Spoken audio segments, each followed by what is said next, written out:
Going. Sorry about that. Again, I'm running out of storage. I'm trying to, so the third part just sort of stopped. So I will be very, very quick about this last little bit of chapter 6. I think we stopped with back to media influence on visual design, which is very similar to some other stuff that we were talking about. And still thinking about how the visuals, in a sense, persuade. And a lot of this stuff, as I might have mentioned, I don't know exactly when it cut out. I don't know a whole lot about, because I'm not a graphic designer per se. But some of the things they talk about is graphic design and the various ideas of contrast and rhythm and harmony and all that type of stuff. And so what I would urge you to do is just sort of read through that, and if you find something striking in your own commercial, when it comes to that, maybe that's the type of language that you can use. Typeface is also part of the persuasiveness of all this type of stuff. People think very strategically about the typeface that they're going to use. Persuaders use typeface to communicate meaning, but also to guide the reader through publication. So all sorts of different things here. They have examples of different type phases, type phases to, I don't know too much about that. Photography, obviously, we're talking about issues of framing. What's in the frame? What do you see? What do you not see? Is there a sense of balance or imbalance? So some of the stuff that we've already talked about when we talked about like shapes and various things like that. Camera angle and photographs. Where is the subject, the top, the bottom, the side, or the front? And again, it talks about an upward-looking camera angle gives the power to the subject, a downward gives it a sense of weakness. Hey, Jade, you want to come listen to my lecture? Come here. You can do it with me. What? Come here. Sit here.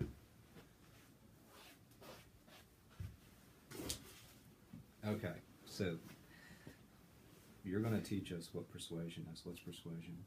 Do you know what it is? Nope. Nope. Have you ever heard the word persuasion? When somebody's trying to persuade you something? No. Yes, you have. Yes. Never? Yes. If somebody's trying to persuade you something, what are they trying to do? I forgot. I'm trying to get you to do something. Right? Like, if your teacher wants you to be quiet and listen, does she try to persuade you? Yes. How? To try to listen to what she's... But what does she do to try to get you to listen? Does she yell at you? No. Does she say, ¿Dónde está el baño? No. Does she say, monkey, monkey, monkey? No. What does she do? She tells them to be quiet. Tells people to be quiet. Okay. That could be persuasive or coercion. Okay, so what do you think about photographs? Do you like pictures? Yes. Do you think they can be persuasive? Kind of. Kind of. How so? Have you ever seen a picture? What's your, remind me, who's your favorite singer?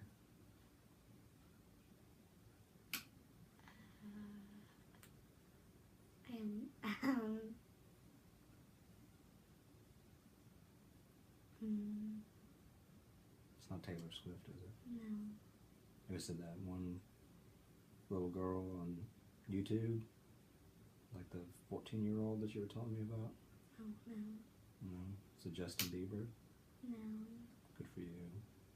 Is it the Spice Girls? I don't even know who they are. Okay.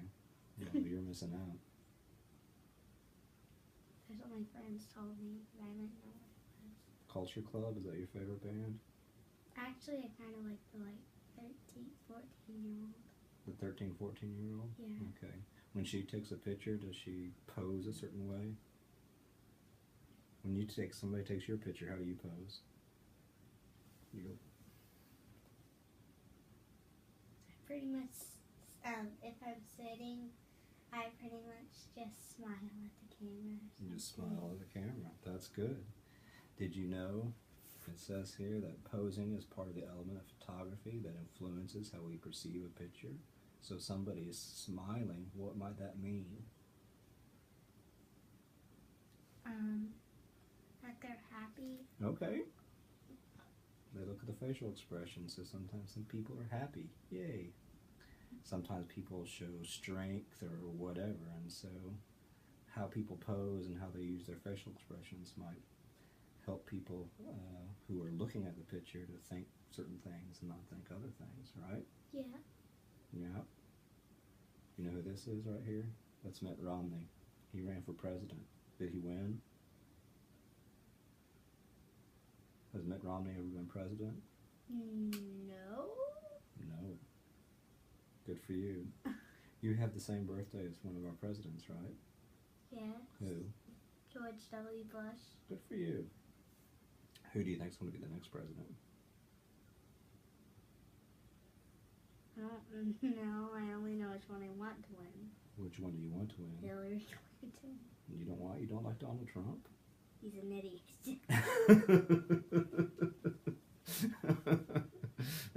Okay. All right. Well, I'm going to finish this lecture. Thank you for helping.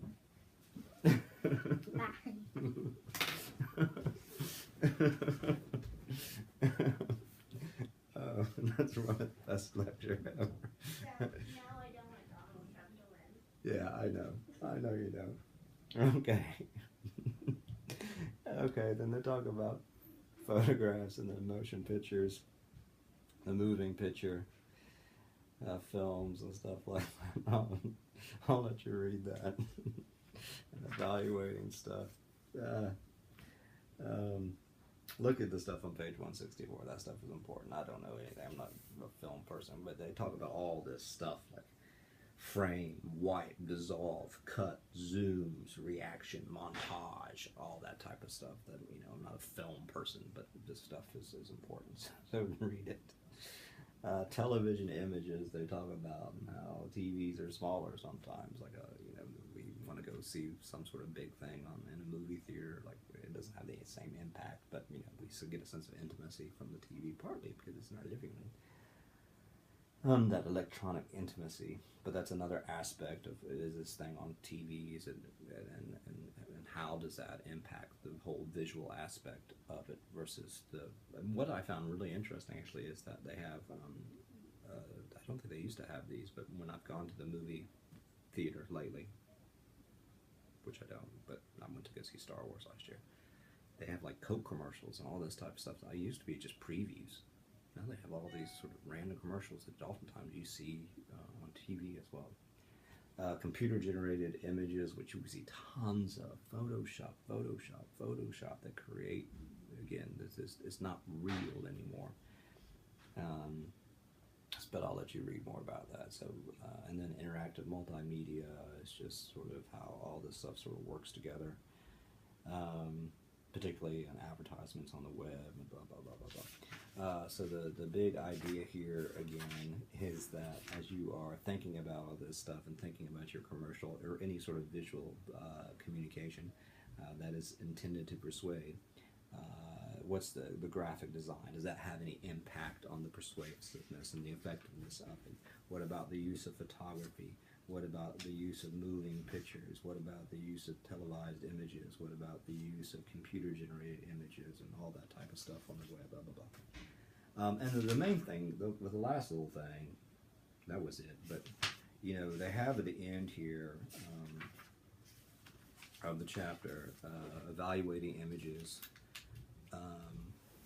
And again, Jameson, in the big picture here, is visuals are very, very important in our contemporary media age. They can be very, very persuasive, more so perhaps than verbal communication.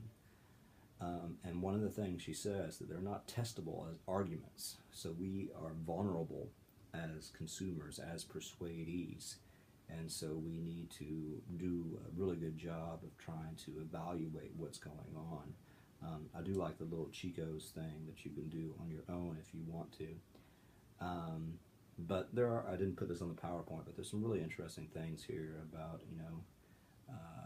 audience judges the function communicated in the image, accomplished through the critic's analysis of the image itself. So what is the function of the image? Blah, blah, blah, blah, blah. The critic asks how well the function is communicated. Finally, so the audience takes the evaluation process one step further. Scrutiny of the function itself, reflection on its legitimacy or soundness determined by the implications and consequences of the function. If that makes any sense whatsoever. But one thing I have done, and I think I mentioned this in my other lecture, is I have for you this sort of extra thing, but all these possible questions that you could ask of a commercial or really any other sort of visual type of persuasion, to be sort of a critic of it, to evaluate it, what have you.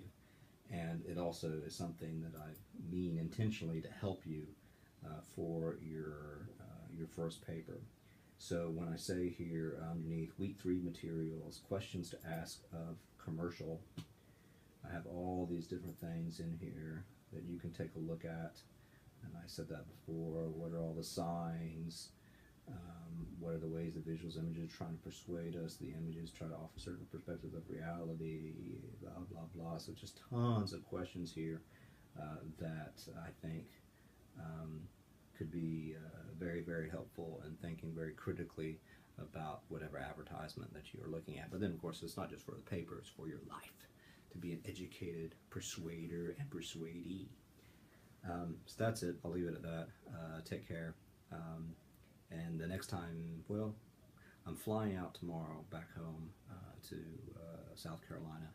And so I still owe you that other chapter on advertising. So I will get to that at some point, probably Thursday or Friday. Take care. Work hard.